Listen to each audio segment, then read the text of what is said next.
কোনো না কোনো মঞ্চে তো আমি থাকবোই 21 তারিখ। দেখা যাক 21 তারিখে আসুক।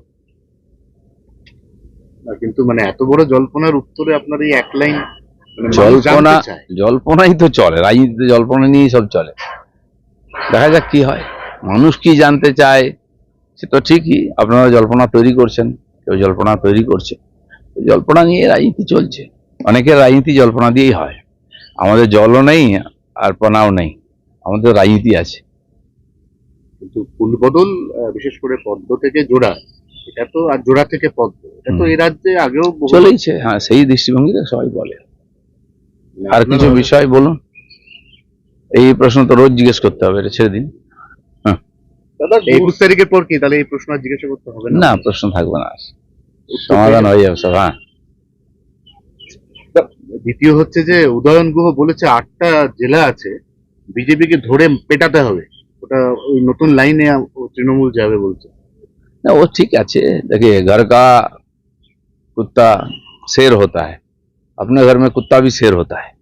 তো কুচবিহারের বাইরে ওকে কে চেনে? উল্টো যদি হয়, জামা কাপড় খুলে ছেড়ে দিল, কলকাতাতে যদি হয় কি করতে পারবে? এরকম ভাবছেন তো?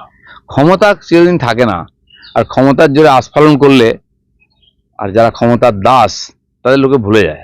বহু লোককে চোখ বোলান না একটু পশ্চিমবাংলায়, এরকম অনেক শের ছিল আগে, তারা কোথায় আছে? বেঁচে আছে, কিন্তু বেঁচে আছে কিনা কেউ জিজ্ঞেস করে না। দাদা ঠাকরে মডেল আসছে বাংলায়, ঠাকরে মডেলটা হচ্ছে একটা বৃহত্তর জোট তৈরি হবে বামেদের সঙ্গে তৃণমূলের, তৈরি হয়ে আপনাদেরকে আটকে দেওয়া হবে। না, ঠিক আছে, জল্পনা বললাম না, চলতেই থাকে রোজ নতুন নতুন জল্পনা। আর তারপরে আপনাদের দোকান চালাতে হয়, নতুন নতুন জল্পনা দিলে কে শুনবে?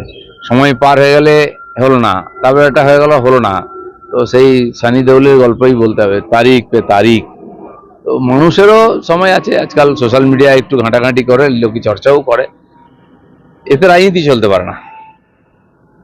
দাদা গুরুত্ব বাড়ছে মুরলীধর সেন লেনের, বিজেপি কর্মীদের আবেগকে গুরুত্ব দিয়ে কি পুরনো অফিসকে আবারও গতিশীল করার ভাবনা, আবারও কি আপনার দেখানো পথেই হাঁটছে সেই রাজ্য বিজেপি?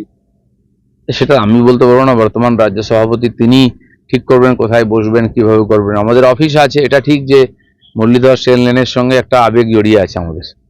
আমরাও, জায়গা ছোট ছিল কিন্তু ওইখান থেকে পার্টি বড় হয়েছে, কারণ শ্যামাপ্রসাদের চরণ ধুলিতে পবিত্র ওই জায়গা, আর কর্মীরা ওটাকে মন্দির হিসেবে মনে করেন।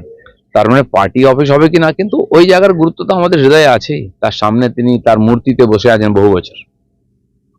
পশ্চিমবঙ্গের বাসিন্দাকে এনআরসি নোটিশ, অসম পুলিশের নোটিশে বিপাকে কোচবিহার দিনহাটার বাসিন্দা, বিজেপির বিরুদ্ধে চক্রান্তের অভিযোগ করছে উদয়ন গুহ, পাল্টা তৃণমূলের ভূমিকায় প্রশ্ন পদ্ম বিধায়কের।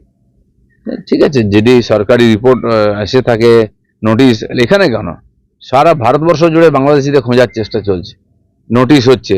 এবং ভোটার হতে গেলে এখন খালি ভোটার কার্ড বা ইয়ে নয়, আধার নয়, তার সঙ্গে রেসিডেন্সিয়াল সার্টিফিকেট বা অন্য কোনো বা জমির দলিল কিছু দেখাতে হবে ধীরে ধীরে। আর এটা কম্পালসারি হবেই, তা না হলে তো এইসব বাংলাদেশিদের তাড়ানো যাবে না। কসবা কাণ্ডে মুখ খুলে দলেরই রোষে রাজন্যা, কান্নায় ভেঙে পড়লে সাসপেন্ডেড তৃণমূল নেত্রী। চলতেই থাকে, হঠাৎ নেতা হলে, হঠাৎ নেত্রী হলে এরকম হয়ই। আর তারপরে টিএমসি তো এরকমই, ওটা মোটামুটি একটা মেলার মতো, যে ইচ্ছা যাচ্ছে, যে ইচ্ছা আসছে, যে যা ইচ্ছা করছে।